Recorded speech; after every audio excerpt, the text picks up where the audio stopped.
As Ukraine's summer of counteroffensive ended this fall and Russia's efforts to take the eastern city of Avdiivka slowed to a bloodbath, Ukraine's war of maneuver turned into a war of attrition. It appears that neither Ukraine nor Russia has the excess combat power necessary to achieve a major breakthrough that could quickly and radically change the course of Russia's 22-month-old war against Ukraine. Ukraine should aim to inflict so many losses on Russia that the Russian training system should improve results by speeding up basic training. The less training a recruit or conscript receives, the less value they have on the battlefield, and the more likely they are to become a casualty.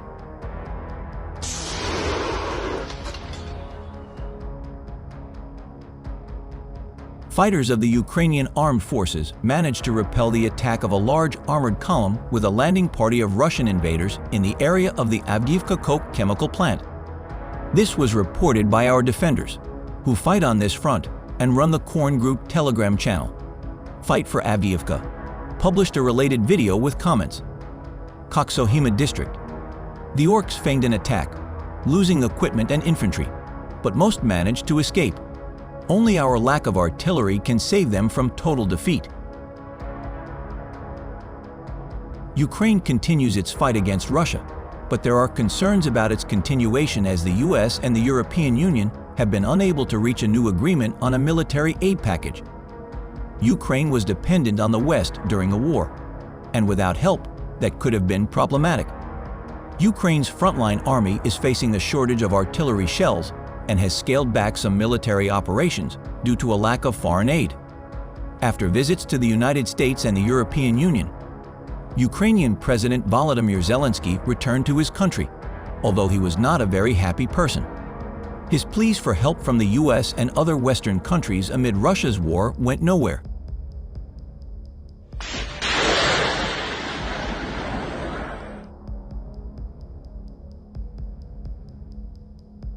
Fighters of the 30th Separate Mechanized Brigade of the Armed Forces of Ukraine using tanks captured the positions of the Russian invaders in the Kupiansk direction, capturing at least 5 invaders. The unit's public relations service announced this on its own page on the social network Facebook, publishing a related video edited from footage taken by unmanned aerial vehicles, whose operators corrected the actions of our defenders during the battle.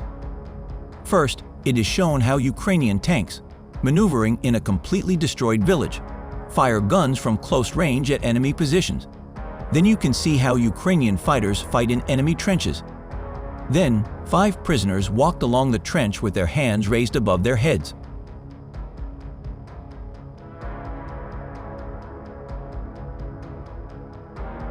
Russia has lost 44 tanks and 60 armored personnel carriers in one day, the Ukrainian military said.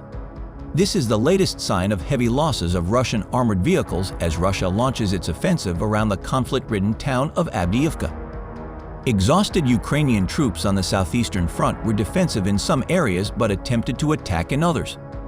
Kremlin leader Vladimir Putin rejected US President Joe Biden's statement that Russia would attack NATO countries if it wins the war in Ukraine, adding that Russia has no interest in fighting the NATO military alliance. The war in Ukraine has sparked the deepest crisis in Russia's relations with the West since the Cuban Missile Crisis of 1962. And Biden last year warned that a direct confrontation between NATO and Russia would trigger World War III.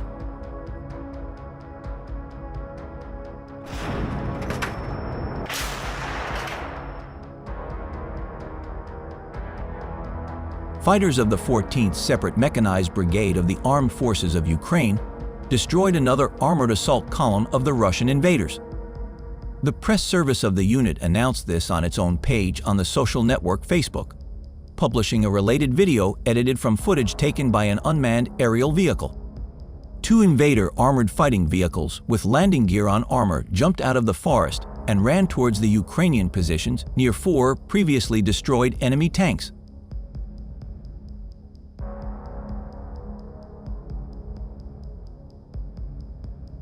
The failure of Ukraine's counteroffensive this year has raised questions in the West and within Ukraine about how realistic Ukraine's and the West's goals of defeating Russian forces in Ukraine are. Officials in Russia and Western countries have repeatedly spoken of a new Cold War, with Russia and China on one side and the West on the other. Ground Forces Commander Alexander Syrsky said that Russian troops were trying to capture the village of Sinkivka in the hope of capturing the village of Sinkivka in Kharkiv Oblast, paving the way for a blockade of nearby Kupiansk. Liberated from Russian occupation in a Ukrainian counteroffensive in September 2022, Kupiansk has become a key target for Russia's new offensive, as it serves as a key logistics hub for potential attacks further south or west.